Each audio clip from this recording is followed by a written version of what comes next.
Hey everyone, आज का episode बहुत ही स्पेशल है एज आज हमारे साथ दो ऐसे गेस्ट जुड़ने जा रहे हैं जिन्होंने किचन मसाला इंडस्ट्री में प्योरिटी का एक नया ट्रेंड शुरू किया था। श्याम धनी इंडस्ट्री की नींव को शुद्धता से जोड़कर श्याम मसालों का निर्माण किया। आइए उन्हीं से सुनते हैं उनकी जर्नी की एक्सपीरियंसेस, लेसन्स एंड उनका unique business sense.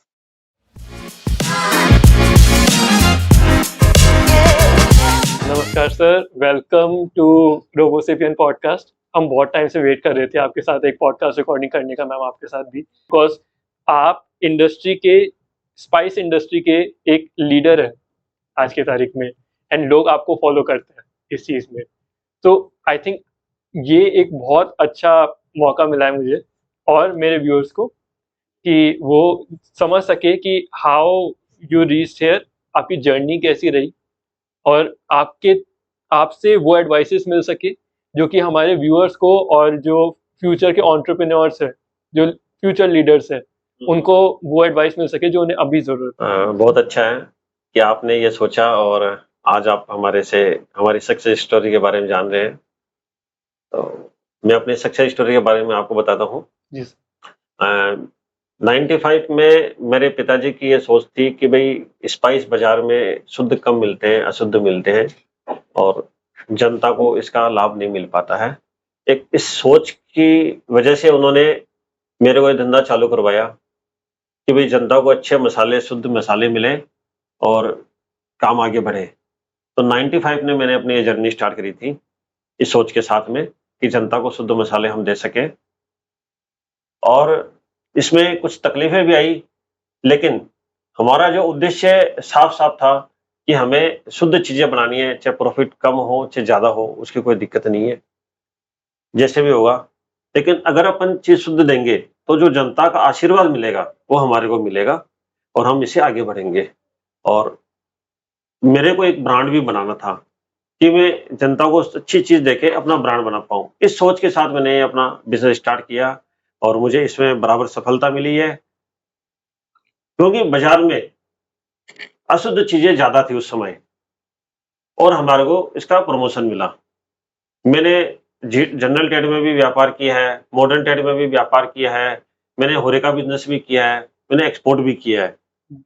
General trade के बिज़नेस में मेरे को बहुत अच्छा मेरे डीलर डिस्ट्रीब्यूटर से मेरे को प्रेम मिला और मॉडर्न ट्रेड में भी मेरे को अच्छा सक्सेस मिला। हालाँकि कई जगह मेरे को नुकसान भी रहा कि मैं कोई चीज़ बना रहा हूँ, उसमें प्रॉफिटेबली कम है या कभी नुकसान है, फिर भी मैंने अपने नुकसान की परवाह ना करते हुए भी अपनी क्वालिटी मेंटेन रखी और मैं आगे बढ़ता गया और मेरे को सक्सेस मिलती रही। सो ये आपकी सर स्टोरी अपन वापस से कंटिन्यू करेंगे इस चीज में। मैं उससे पहले आपसे पूछना चाहता हूँ कि सर आपका बचपन कैसा रहा था एंड मैम का बचपन कैसा रहा था। बिकॉज सर एक बार बिल्कुल स्टार्टिंग से शुरू करेंगे ना, तो उससे एक्चुअल में आइडिया लगेगा कि आपकी एक्चुअल लाइफ जो थी कैसी थी, एंड व्हाट लेड यू कि आप इस इंडस्ट्री के अंदर घुसे, बिकॉज काम काफ़ी सारे कर सकते थे पर स्पेसिफिकली स्पाइस में क्यों है, वो समझने के लिए लेट्स स्टार्ट विद कि हाउ वाज योर चाइल्डहुड, आपने स्कूलिंग कहाँ से करी एंड एंड आप और मैम कैसे मिले। हाँ। देखिए, स्कूलिंग तो मेरा जन्म नागौर जिले में डीरोना गांव है, वहां हुआ था और मेरे फादर की इनकम टैक्स की प्रैक्टिस है और स्कूलिंग भी मेरे डीरोना हमारा गांव है वहीं हुई थी और मैं एक नॉर्मल स्टूडेंट था। मैं कोई बहुत अच्छा पढ़ाई करके और बढ़ने वाला स्टूडेंट नहीं था। मैंने बांगड़ कॉलेज से स्कूलिंग करी और वहीं पर बांगड़ कॉलेज थी, वहीं से मैंने अपने कॉलेज का पूरा किया था, बीकॉम पास करी थी। लेकिन मैं एक एवरेज स्टूडेंट था और हमारी मैम से जो मुलाकात हुई थी, पापा इसको देखने गए थे और इसकी एजुकेशन 12th तक थी और इसने ये कहा कि मैं तो 12वीं फेल हो गई। तो एक छोटी सी ऐसी मुस्कुराहट इसकी थी कि पापा को अच्छी लगी और उन्होंने हाँ कर दिया और हम दोनों की शादी हो गई।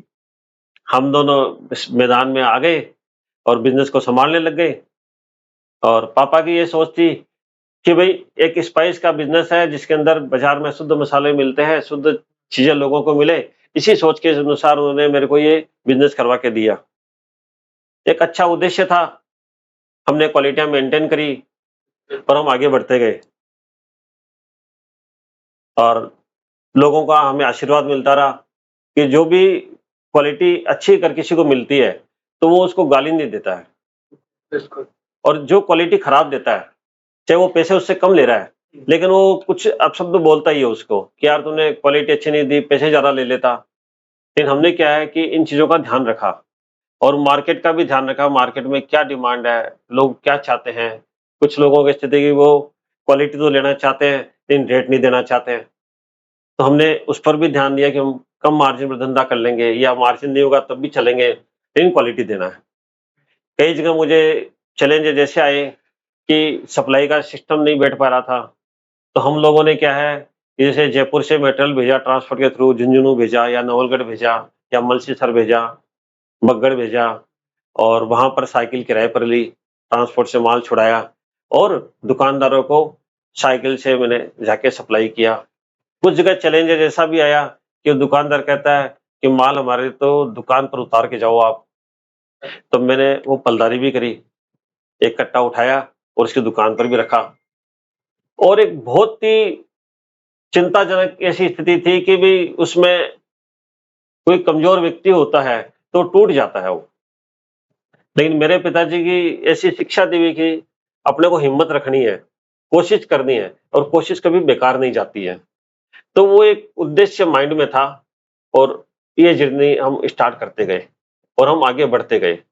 चैलेंजेस तो आए हैं, हमने एक मार्क भी लिया, आईएसओ भी लिया, एक्सपोर्ट करने की भी कोशिश करी, शुरू में हम एक्सपोर्ट नहीं कर पाए और फिर मॉडर्न ट्रेड जुड़ा, मॉडर्न ट्रेड में आए, उसमें भी चैलेंजेस आए, लेकिन हमने अपनी क्वालिटी बराबर मेंटेन करके देते गए और एक ही उद्देश्य था कि अपने को जनता को अच्छी चीजें ही सप्लाई करनी है, चाहे हमें प्रॉफिट कम हो चाहे ज्यादा हो, उसकी परवाह नहीं करनी है।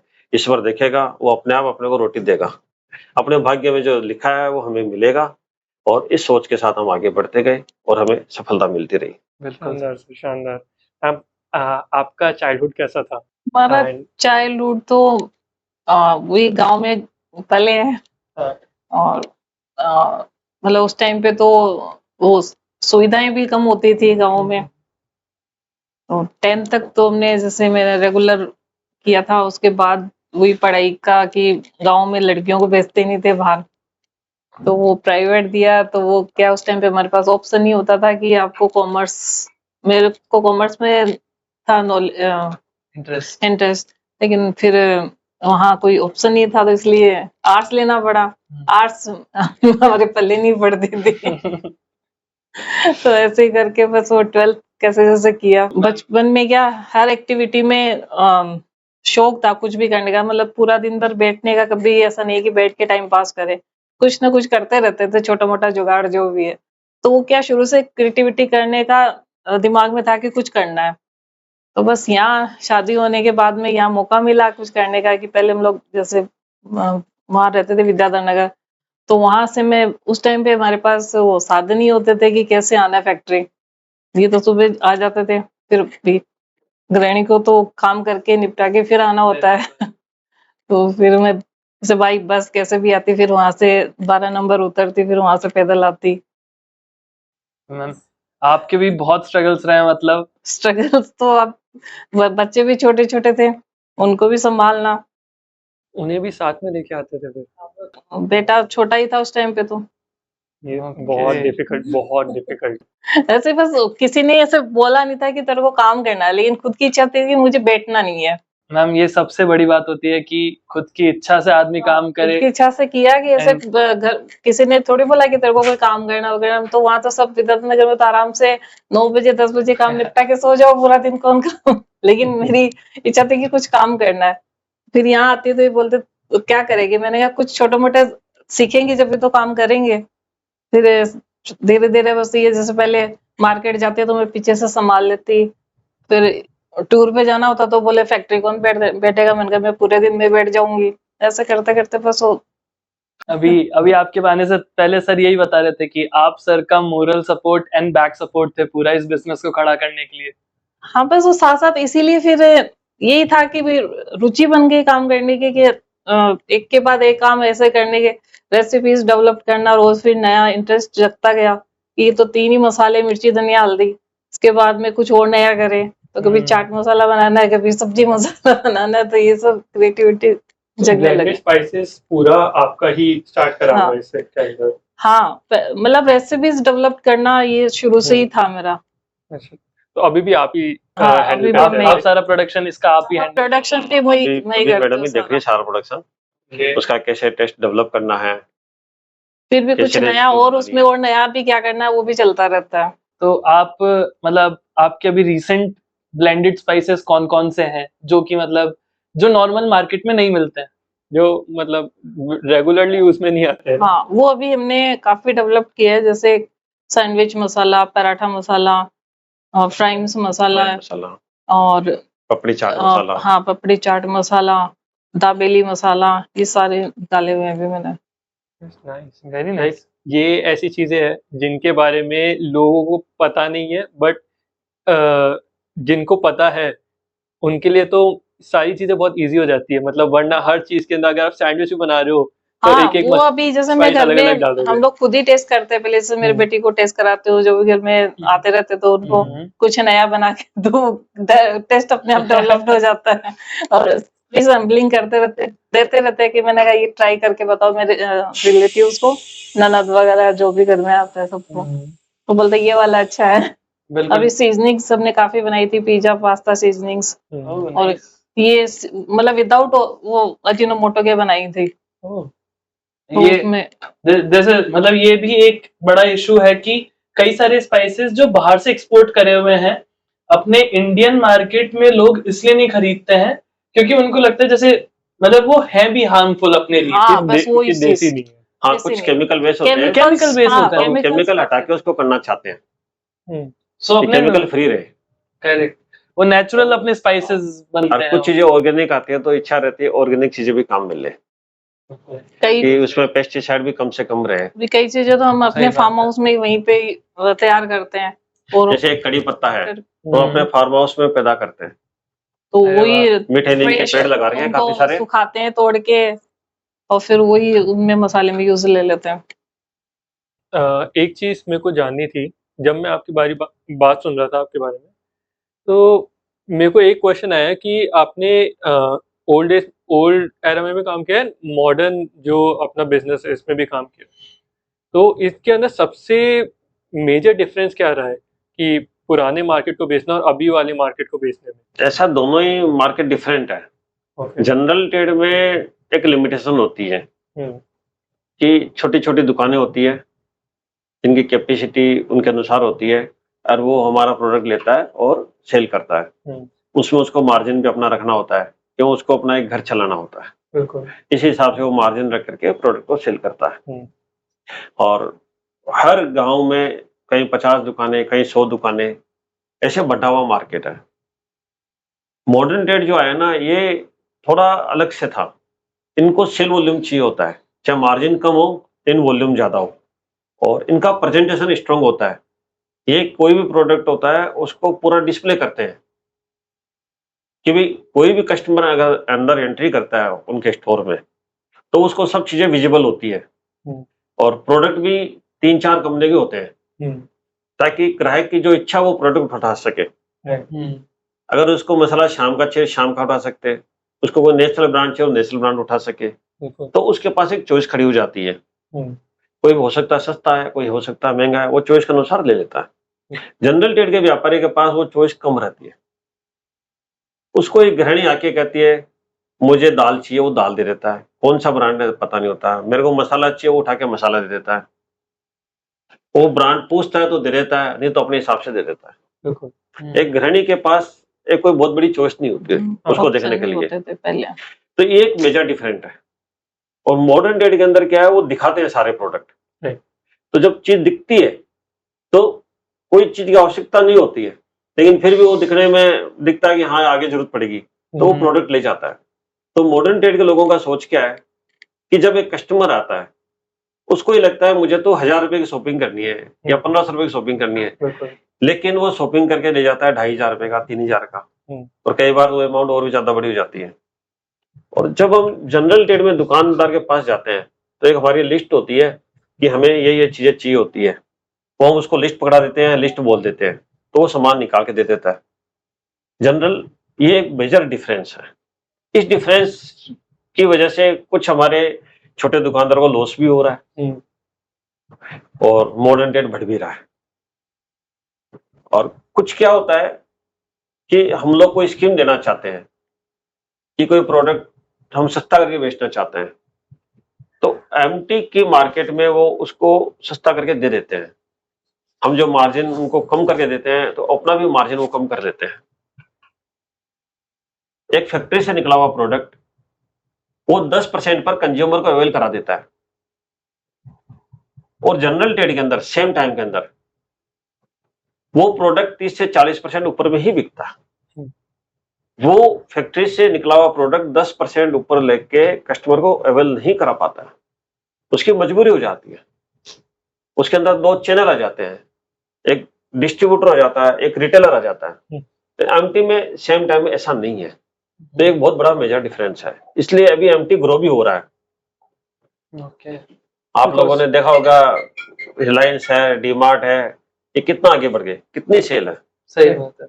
अभी हम लोग एग्जीबिशन लगाते हैं, जैसे अभी हमने ईपी में एग्जीबिशन लगाई, अभी मानसरोवर में एग्जीबिशन चल रही है हमारी। अच्छा।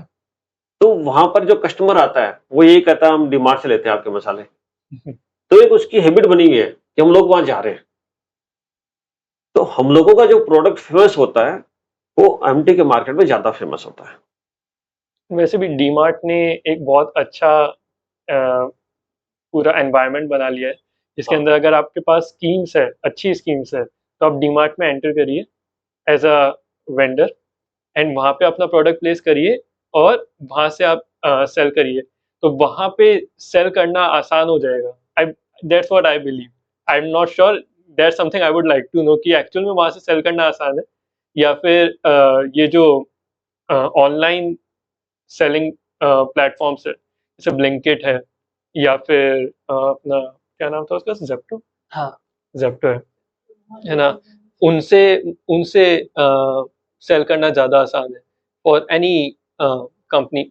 लेट्स स्टिक टू स्पाइसेस, कि अपन स्पाइसेस के अंदर अगर बात करें तो डीमार्ट से सेल करना ज़्यादा आसान है, डीमार्ट में एंटर होके, या फिर जेप्टो और ब्लिंकिट या इन सब पे एंटर होके इनसे सेल करना ज़्यादा। I would like to add कि मतलब थर्ड तीसरी चीज कि एक कोई अपना जो लोकल शॉप है, इन तीन में से अपना मार्केट में सेल करना किसमें सबसे बेटर रहता है? वो तो ओल्ड ट्रेड हो गया ना वो तो। हाँ, मतलब वही ओल्ड ट्रेड एंड हाँ, मॉडर्न modern ट्रेड trade की बात कर रहे हैं। इसमें क्या होता है, जो ओल्ड ट्रेड है उसमें सेल करना सबसे आसान है। वहां पर दुकानदार को ले जाके प्रोडक्ट दिखाना होता है, रेट बतानी होती है, उसको क्वालिटी को समझाना होता है, उसको थोड़ी समझ में आ जाती है, वो तुरंत प्रोडक्ट को ले लेता है, कोई इतनी दिक्कत नहीं आती है। थोड़ा सा मैनेज करना पड़ता है, जिसमें सेल्स के गट्स है वो व्यक्ति उसको दे देता है। सेम टाइम में ऑनलाइन के अंदर, ऑनलाइन में प्रोडक्ट को रजिस्टर करना पड़ता है, रजिस्ट्रेशन हो जाता है, लेकिन कस्टमर की डिमांड आती है जब भी प्रोडक्ट बिकेगा, उसके लिए उसको ऑनलाइन प्रमोशन भी करना होता है, कुछ एडवर्टाइज भी देना पड़ता है, जब जाके ऑनलाइन के अंदर लोग उसका प्रोडक्ट मांगना शुरू करते हैं। और ऑनलाइन के अंदर क्या है, बेसिकली तुरंत जो डिमांड की जो चीज होती है कि मेरे को चीज किचन में गृहिणी के पास खत्म हो गई, तो वो उसका तुरंत ऑर्डर करती है और उस प्रोडक्ट को मंगाती है। स्पाइस ट्रेड में या एफएमसीजी मार्केट में, मैं बाकी चीजों पर बात नहीं कर रहा हूँ, एफएमसीजी गुड्स की बात कर रहा हूँ। तो इंस्टेंट डिमांड होती है, वो ऑनलाइन पूरी होती है, जो आज की तारीख में हमारी आवश्यकता भी बनी हुई है। और मॉडर्न ट्रेड में क्या है, प्रोडक्ट को देना इजी नहीं है, उनके साथ मिलकर के पहले टीओटी साइन करनी पड़ती है, उनके अपने बारे में बताना पड़ता है, और वो सर्च करते हैं कि आपका प्रोडक्ट बाजार में बिक रहा है कि नहीं बिक रहा है। अगर हमारा प्रोडक्ट बाजार में ऑलरेडी बिक रहा होता है तब उस पर वो हमारे से बात करते हैं और हमारा प्रोडक्ट लेते हैं। अगर हमारा प्रोडक्ट एकदम से न्यू है तो वो फिर हमारे से क्या है कि सपोर्ट राशि मांगते हैं, मार्जिन ज्यादा मांगते हैं। अच्छा। तो सपोर्ट राशि इतनी ज्यादा मांगते हैं, अगर कोई दे सके तो उससे ले लेते हैं, अदरवाइज वो नहीं लेते हैं। तो ये तीनों चीजों का अपना अपना डिफरेंस है और अपनी अपनी जगह सही भी है। और एक मेजर डिफरेंस है। तो एक चीज और कि अगर अपन डीमार्ट की बात करें स्पेसिफिकली, तो डीमार्ट के अंदर एंटर होना एज अ सेलर, तो वो कितना डिफिकल्ट आता है? बिकॉज डीमार्ट मैंने किसी आई थिंक किसी पॉडकास्ट पे सुना था कि डीमार्ट तभी किसी ब्रांड को अपने साथ जोड़ता है जब वो अच्छी स्कीम्स या फिर अच्छे ऑफर्स प्रोवाइड करते हैं। सो वो पहली चीज़, ये बात सही है? और दूसरी बात, अगर ये सही नहीं है तो कितना डिफिकल्ट होता है एक्चुअल में डीमार्ट में घुस एंटर करना फॉर दोज पीपल जो कि अभी इस फील्ड में या तो एफएमसीजी में है या फिर स्पाइस बिजनेस के अंदर एंटर कर रहे हैं या फिर किसी और तरीके से इस चीज़ में एंटर कर रहे हैं। उनको अपना प्रोडक्ट अगर वहाँ पे रखना, basically B to C product है, बी टू सी प्रोडक्ट अगर डीमार्ट के अंदर एंटर करना है तो वो कितना डिफिकल्ट होगा आपके लिए और उनके लिए? डीमार्ट एक ऐसी चेन है जिसका उद्देश्य मूल यही है कि मुझे प्रोडक्ट सस्ता बेचना है, मैं अच्छा। सबसे सस्ता बेचना चाहता हूँ, ये उसका मूल उद्देश्य है। अब कोई भी प्रोडक्ट है ऑलरेडी जो उसके पास आ रहा है, अगर हमने उससे रेट कम कोट करी है या कम देने की बात कर रहे हैं तब वो हमारा प्रोडक्ट लेगा। अगर हम उसको महंगा देना चाहेंगे तो हमारा प्रोडक्ट नहीं लेगा। ये एक उसमें बहुत बड़ा अंतर है। अगर कोई नई कंपनी है जो इस ट्रेड में आ रही है तो उसको अपने आप को ये साबित करना रहता है कि भाई मेरे प्रोडक्ट अच्छे हैं, क्वालिटी है, और जो ऑलरेडी आप कर रहे हो इसमें मैं क्वालिटी बेटर दे रहा हूँ और रेट सही दे रहा हूँ आपको।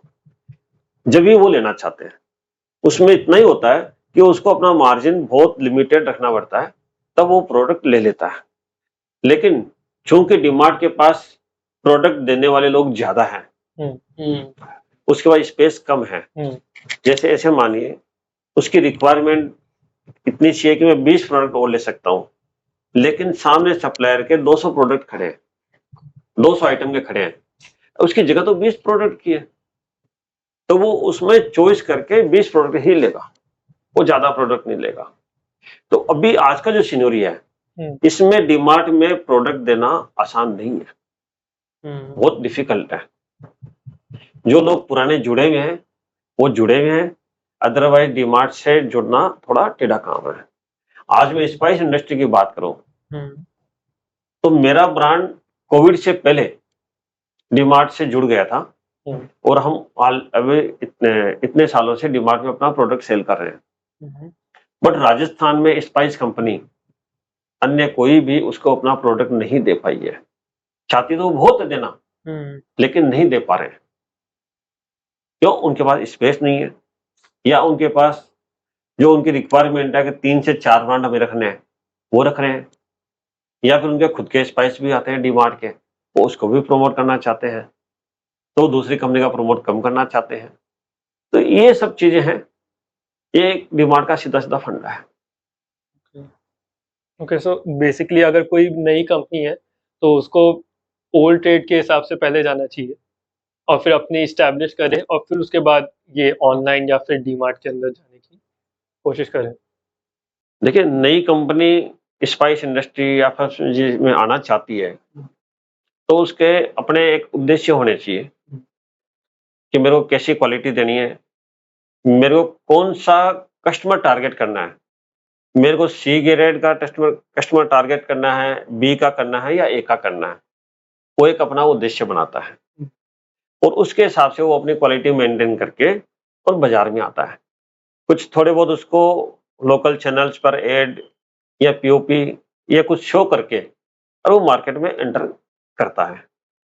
सबसे पहले वो जनरल ट्रेड के दुकानदारों को ही टारगेट करेगा कि जहां कुछ स्कीम देख करके उसको दुकानदार कुछ लालच देख करके वो अपना प्रोडक्ट वहां बेच सकता है।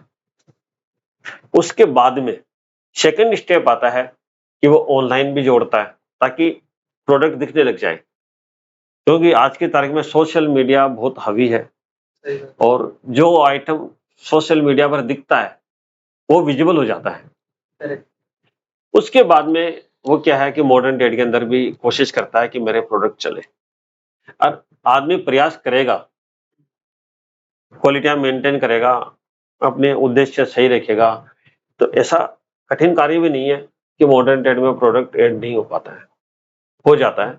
क्योंकि आज की तारीख में मॉडर्न ट्रेड में भी बहुत सारी कंपनियां आ गई है। बड़ी कंपनी के साथ छोटी कंपनियां भी है। जैसे आज ऐसे ऐसे स्टोर चेन भी खुल रही है जिनकी राजस्थान में 20 स्टोर है, किसी के 25 है, किसी के 5 है। तो आदमी उससे भी जुड़ सकता है, तो वो प्रोडक्ट विजिबल होने लग जाता है। वे आज जयपुर में अगर ये बड़ी चेन को छोड़ दें तो जो छोटी चेन है, किसी के 2 स्टोर, किसी के 5, किसी के 20, तो ऐसे मिलाकर के भी कम से कम 150-200 स्टोर्स हैं। अगर आदमी कोशिश करता है तो उसके अंदर उस प्रोडक्ट को जोड़ लेता है और वो आगे बढ़ सकता है। इस दुनिया में कठिन कुछ भी नहीं है। आदमी अपनी कार्य क्षमता का और अपने कार्य क्षमता का पूरा उपयोग करके और एक अच्छे उद्देश्य के साथ उत्साह से अगर एंट्री करता है तो कुछ भी असंभव नहीं है। हर सब कुछ संभव है इस दुनिया में। और बस इतना ही है, हम लोगों ने कम पढ़ाई करके और ट्रेड में अपना 100% दे करके आगे आ गए हम लोग। बिल्कुल सर, आपका एक्सपीरियंस है जो आपको इतना आगे लेके आया है इस इंडस्ट्री में। तो एक ऐसी एक्सपीरियंस से मैं एक चीज जानना चाहूंगा कि ऐसी कौन सी सीख है जो अभी तक की लाइफ में आपको कभी मिली हो। मैम, आपके लिए भी एक क्वेश्चन, एंड वो आप आने वाली जनरेशन को देना चाहते हो। एक्चुअली सर, उससे पहले मैं एक सवाल मैम से करना चाहूँगा कि जो मैंने आपसे पूछा उसी चीज़ से रिलेटेड था कि मैम, जो ब्लेंडेड स्पाइसेस है, सिंस आप ब्लेंडेड स्पाइसेस मैनेज कर रहे हो, तो आपको इस बारे में थोड़ा-सा ज़्यादा पता होगा। आई एम प्रीटी श्योर कि ब्लेंडेड स्पाइसेस को मोस्टली जो सेल करते हैं, तो मोस्ट ऑफ द सेल कहाँ पे होती है? Like is it offline, is it online, या फिर वो अपने ओल्ड ट्रेडिंग में हो रही है, या फिर मॉडर्न ट्रेडिंग में ज़्यादा इसका कंज़म्पशन हो रहा है? बिकॉज़ अगर कोई इंसान ब्लेंडेड स्पाइसेस के अंदर आना चाह रहा है, तो और या फिर ब्लेंडेड स्पाइस से रिलेट करके कोई प्रोडक्ट बनाना चाह रहा है, तो उसको किस डायरेक्शन में देखना चाहिए? उसके बारे में एक बार मैं आपसे जानना चाहूँगा। इसमें तो ब्लेंडेड में तो मॉडर्न ट्रेड में ही ज्यादा है, क्योंकि लोगों को वो वैरायटीज वहीं मिलती है। जनरल ट्रेड में तो क्या होता है कि वही अभी इन्होंने जो बोला कि जो दुकानदार देता है वही चीज मिलती है। सही बात। वो वैरायटीज वो देते ही नहीं है ना, मेन समस्या ये होती है। वहां पे उनके पास ऑप्शंस होते हैं कि आपको क्या चूज करना है, क्या लेना है।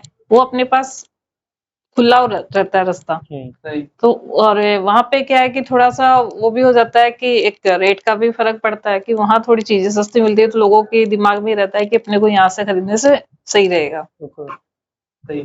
और मेरे को लगता है कि जो ब्लेंडेड स्पाइसेस हैं, जैसे आपने मल्टीपल ब्लेंडेड स्पाइसेस के नाम लिए थे, तो वो जो अभी यंग जनरेशन है वो ज्यादा परचेज करती होगी। ज्यादा करते हैं उन्हीं कोई वो टेस्ट तो चाहिए, बच्चों को तो आजकल टेस्ट ही चाहिए होता है कि इसमें अगर पाव भाजी में तो पाव भाजी मसाला ही होना चाहिए। सही। हम लोग तो पहले कैसे भी बना लेते थे कि भाजी सब्जियां मिक्स करी, कोई भी मसाले डाले, हो गया। लेकिन अब परफेक्ट टेस्ट चाहिए सबको। सही। सांभर में है तो सांभर में वो वाला ही चाहिए।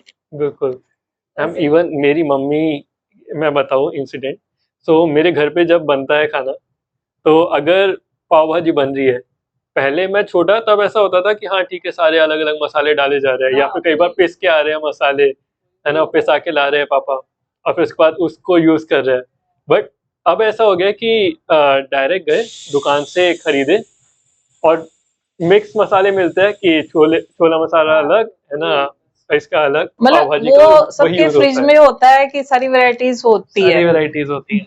तो वो अपन पर्टिकुलर जो चीज बना रहे हैं वही मसाला चाहिए। अगर नहीं है तो वही बात, फिर ऑनलाइन याद आता है कि तुरंत मंगाओ। हाँ, बिल्कुल। जो 10-15 मिनट में डिलीवरी दे सके, तो इसलिए वो जब ऑनलाइन वो जब याद आता है।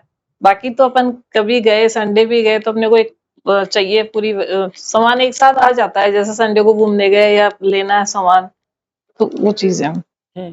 तो बेसिकली अपनी टारगेट है कि जो यंग जनरेशन है उसको टारगेट करो, अगर इससे रिलेटेड कुछ कर रहे हो ब्लेंडेड स्पाइस से, हाँ, तो वो तो नई जनरेशन लिए क्योंकि नई जनरेशन के ही काम आएगा। नई जनरेशन को क्या इंस्टेंट चीजें चाहिए। हाँ, हाँ, सही। अभी प्रीमिक्स वगैरह भी बनाते हैं हम लोग, वैसे तो थोड़े बहुत। अच्छा, इसके पेस्ट भी आते हैं? टेस्ट नहीं आता, सूखे में प्रीमिक्स। अच्छा। प्रीमिक्स आता है, जैसे खमन डोकले का प्रीमिक्स हुआ, हाँ। बेक्सन की पकौड़ी का हो गया, गट्टा करी का हो गया। वो खाली घोलो और बस वो कुछ मसाले नहीं डालने, गर्म पानी ठंडा पानी। जैसे इंस्टेंट नूडल्स आते हैं। हाँ बस वो इंस्टेंट वाली नूडल्स आते हैं उस तो तरह। अपनी इंस्टेंट ग्रेवी का मसाला है ये हाँ, वो प्रीमिक्स। भी है, लेकिन बस वो लॉन्च नहीं किया अभी, ऐसे बाहर जाता है, आउट ऑफ इंडिया जाता है वो। ये तो Okay. काइंड ऑफ रेवोल्यूशन है। मतलब बैचलर्स जो लोग हैं जो कि बाहर बैठ के काम कर रहे हैं, पढ़ाई कर रहे हैं, उनके पास टाइम नहीं होता खाना बनाने का, उनके लिए तो बहुत वरदान है ये तो। हाँ वो उनको चीजें वरदान है। उनके लिए। आजकल क्या है, प्रोडक्ट तो खूब सारे हो गए, हाँ, सबके यूजर अलग अलग है। सही बात है।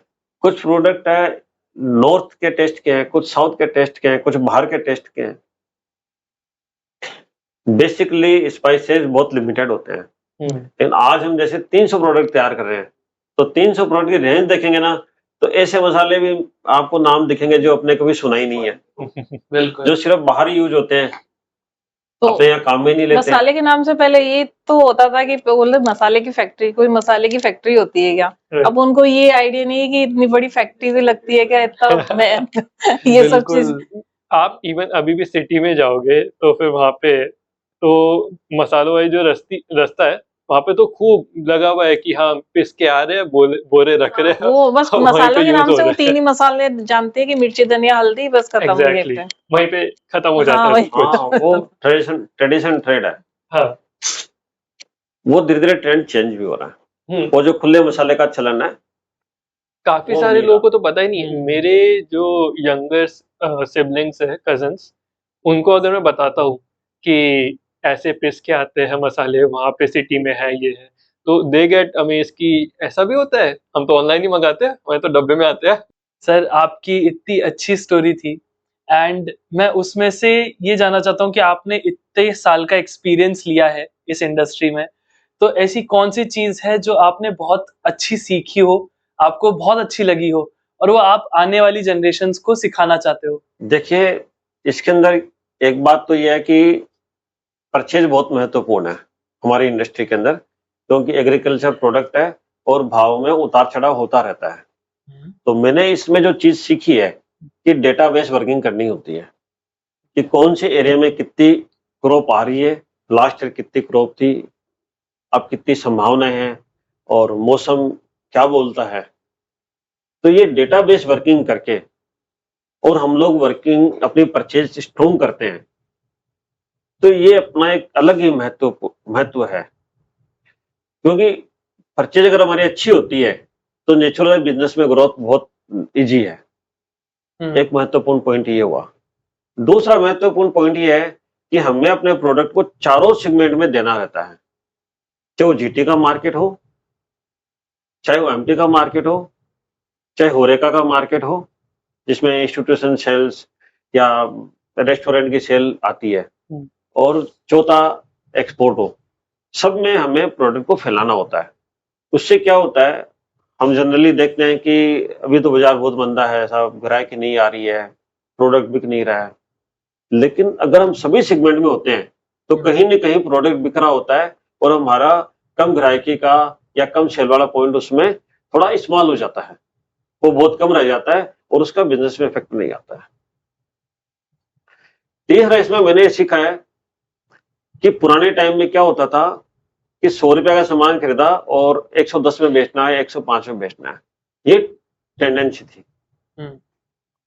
अभी मैंने ये समझा है कि इस तरह की वर्किंग अब इस कंपटीशन के युग में संभव नहीं है। अगर हमने हमारे 300 प्रोडक्ट है, उस प्रोडक्ट को बांटो, किसी में प्रॉफिट ज्यादा है, किसी में आपका कम है, कहीं नेगेटिव मार्जिन आ रहा है तो भी कोई दिक्कत नहीं है। क्योंकि एक्चुअली में क्या होता है, अपन सोचते हैं कि नेगेटिव मार्जिन आ गया हमारा, हमने कोई प्रोडक्ट 100 रुपए का खरीदा और अब हम उसको 95 में 90 में बेच रहे हैं, तो हम तो लॉस कर रहे हैं। सही। दूसरे तरीके से हम अगर देखें तो हम लॉस नहीं कर रहे हैं, हम मार्केट में अपनी जगह बना रहे हैं, हमारा एक स्पेस बना रहे हैं, और वो एक तरह से एडवर्टाइजमेंट भी है। तो हमने नुकसान थोड़ा सा खाया है, बल्कि उसके बदले में जो हमने प्रसिद्धि पाई है वो उसकी कीमत ज्यादा बढ़ी है। ये अगर जो मैंने आपको 3 पॉइंट बताए हैं, अगर ये 3 पॉइंट को आदमी ध्यान में रखते हुए और इस बिजनेस के सफर में अगर चलता है तो निश्चित रूप से उसको सफलता मिलेगी, मेरा ये अनुभव है। मैम एक चीज मैं आपसे पूछना चाहूंगा, स्पेसिफिकली फॉर फीमेल एंटरप्रेन्योर्स, वो जो इस फील्ड में आना चाह रही है, बिकॉज मैंने काफी सारे ऐसे एंटरप्रेन्योर से रिसेंटली मुलाकात हुई मेरी, जो कि मे बी अचार सेल कर रहे हैं ऑनलाइन, एंड मे बी ऐसे प्रोडक्ट सेल कर रहे हैं जो कि इंडियन प्रोडक्ट्स है, बट वो यूजुअली जो अब की जनरेशन है उनको पता ही नहीं है, बिकॉज वो या तो गांव में नहीं रहते या फिर बाहर शहर में ही बड़े हुए हैं, है ना, उन तक पहुंच नहीं पाते, तो उनको वो प्रोडक्ट सेल कर रही है, तो उनके लिए आपकी क्या एक एडवाइस होगी कि ये चीज ध्यान में रखनी चाहिए एज अ फीमेल एंटरप्रेन्योर? अचार की बात कर रहे अगर अचार हुआ, पापड़ हुए, या फिर कोई भी ऐसा B2C प्रोडक्ट हुआ जो कि मोस्टली अपने रूरल एरियाज में बनते हैं या और अर्बन एरियाज में बेचे जाते हैं मोस्टली, राइट? तो ऐसे काफी सारे मैं देखा है, मेल एंटरप्रेन्योर्स भी है बट फीमेल एंटरप्रेन्योर्स भी है, तो as a female what is one advice you would like to give them? उसमें तो ये है, ये कहना चाहते हैं कि आप उसमें अपनी क्वालिटी का हमेशा ध्यान रखो, और टेस्ट आजकल उसमें भी अलग अलग टेस्ट दिए जाते हैं, कोई हींग का दे देता है, कोई उसमें मिर्च का थोड़ा सा तीखापन कम, थोड़ा स्पाइसी मतलब ज्यादा हो जाता है, कम हो जाता है, या फिर मतलब और कई फ्लेवर्स आते हैं आजकल, तो वो फ्लेवर्स अलग अलग डाल के, तो वो फिर अब उनको मार्केट में कैसे पहुंचाना है, वही चीजें है कि टेस्टिंग है मेन चीज, तो कि वो टेस्ट डेवलप करना जरूरी होता है, तो उसी से वो आगे बढ़ पाएंगे।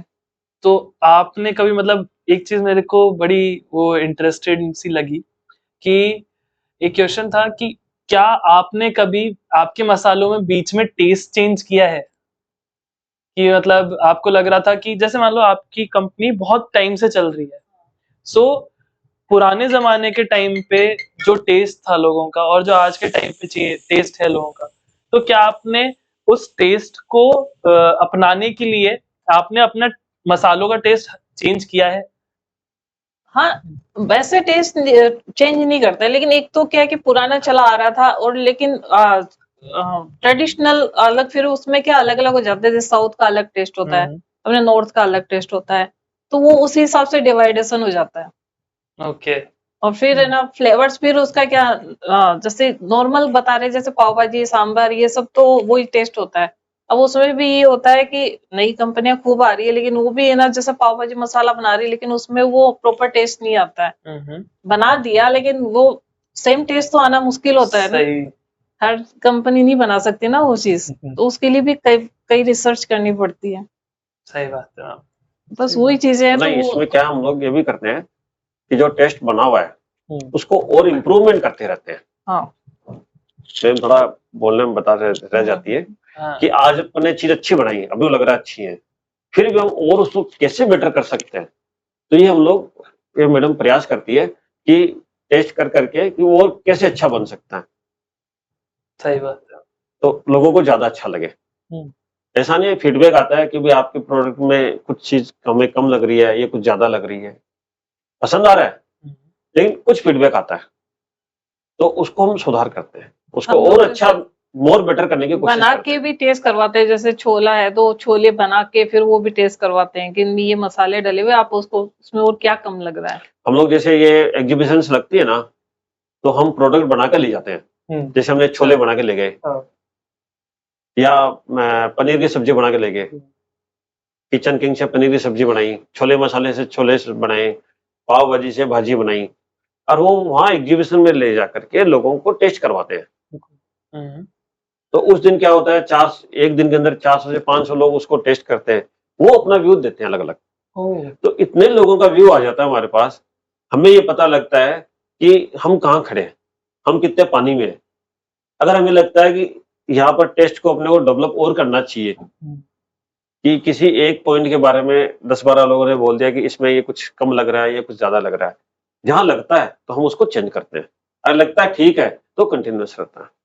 तो एक नॉर्मल सी चीज है, टेस्ट थोड़ा थोड़ा डेवलप करना ही पड़ता है। तो बेसिकली आपकी मार्केट रिसर्च और टेस्टिंग सारी वहीं पे एक साथ हो जाती है। दोनों काम होते हैं उसके अंदर। अच्छा, उसमें ये भी होता है कि जब किसी कस्टमर को टेस्ट अच्छा लगा तो प्रोडक्ट भी लेके जाता है। हमारा दो काम हुआ उसके अंदर, एक फूड की टेस्टिंग हो गई, हाँ।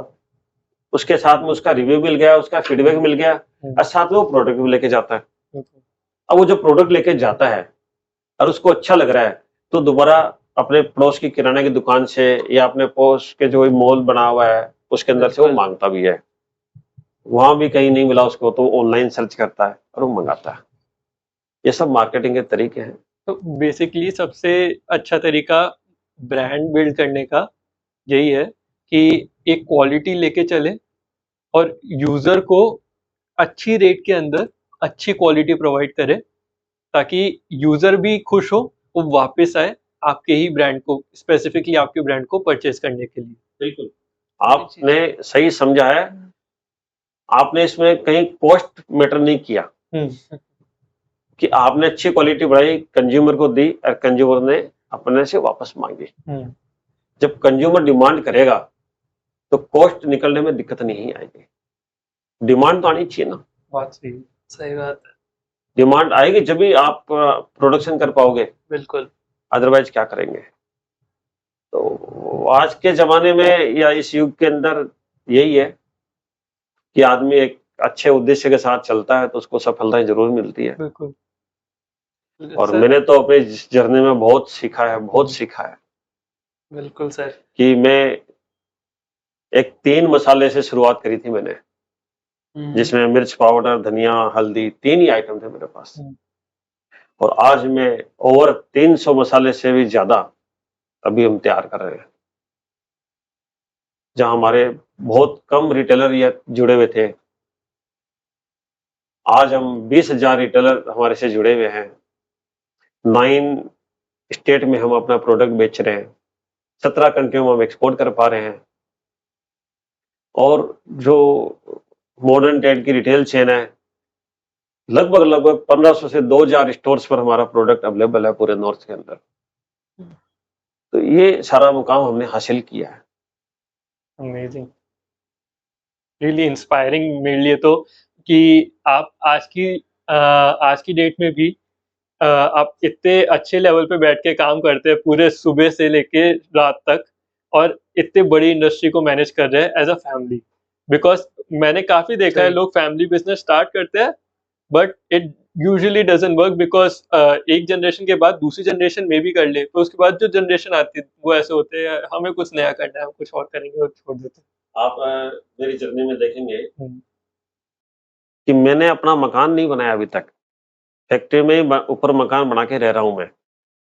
जितना भी पैसा कमाया वो सारा बिजनेस में लगाया हमने, और बिजनेस को ही बड़ा बनाया। अब जाके मैं विद्याधर नगर में जगह लिए और वहां मकान का काम चालू किया और वहां मकान बना रहा हूँ।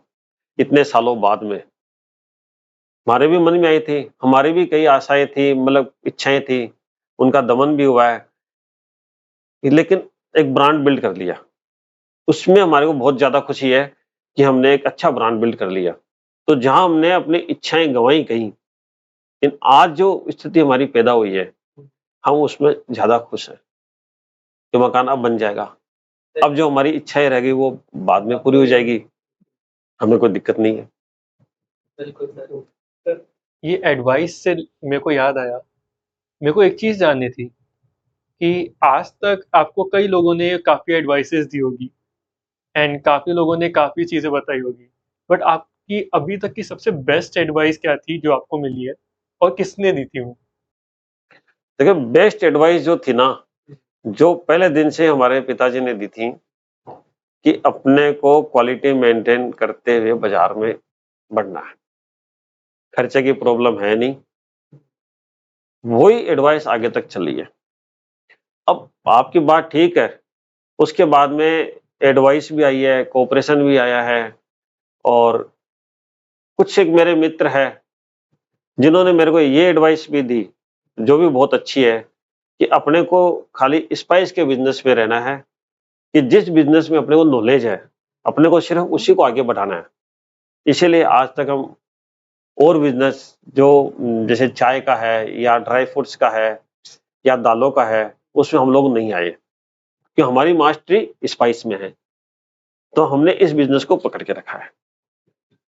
ये मेरे को एडवाइस मिली है और मैं अभी भी उस पर चल रहा हूँ। ओके। और सर एक चीज, ये अपन ने इतना बड़ा ब्रांड बना लिया है आज के टाइम पे, तो इसकी जो स्टार्टिंग में मैं वापस जाना चाहूंगा कि ये श्याम मसाले जो नाम है, श्याम धानी मसाले, वो कैसे पड़ा?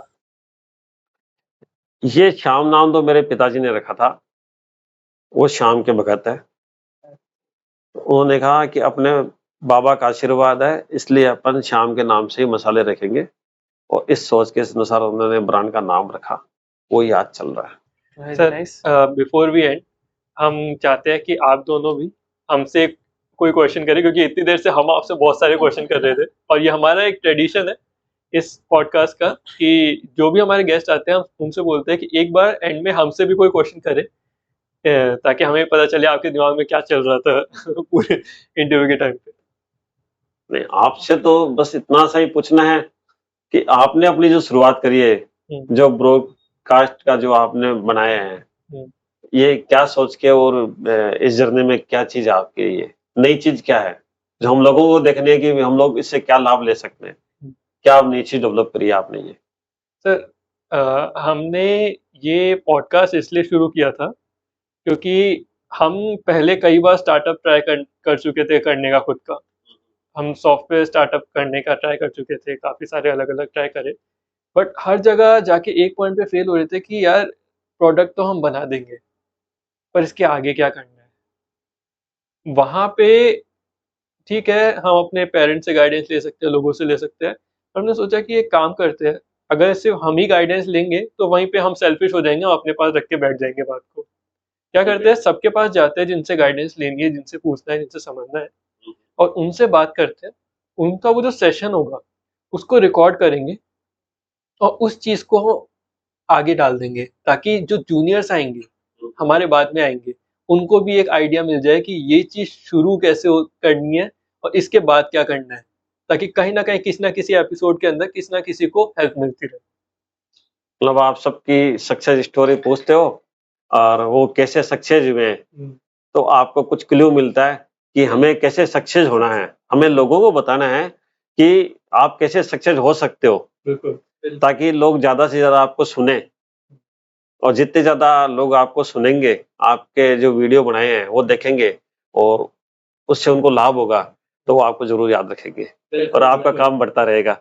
बिल्कुल सर, बिल्कुल। हमारा यही मोटिव है कि हम खुद भी सीखें और हम आने वाले लोगों को या फिर जिसको भी हेल्प हो उनको भी सिखा सके हम। नहीं, बिल्कुल अच्छा उद्देश्य भी बढ़िया है आपका, और चूंकि आप नई पीढ़ी हो, आपके पास सोर्सेस ज्यादा है, आजकल सोचने की भी ज्यादा है, तो बस उसी में आप अग्रेसिव हो तो कोई दिक्कत भी नहीं है। सोशल मीडिया हावी है। बिल्कुल, बिल्कुल। चलिए इसी के साथ अपन इस पॉडकास्ट को एंड करते हैं sir. Sir thank you so much, thank you so much ma'am. Thank you very much. आपको बच्चों को बहुत सारा आशीर्वाद और थैंक यू कि आपने हमारा इंटरव्यू लिया, हमारी सक्सेस स्टोरी के बारे में जाना और हमने आपके विजन को समझा जो आज नई पीढ़ी कर रही है। बिल्कुल सर, आपकी स्टोरी बहुत इंस्पायरिंग थी सर। बिल्कुल, thank you so much. Welcome back everyone. Thank you for listening to the podcast and hopefully आपको इस पॉडकास्ट से बहुत कुछ सीखने को मिला होगा। Have a great day and thank you so much for listening to the RoboSapien podcast.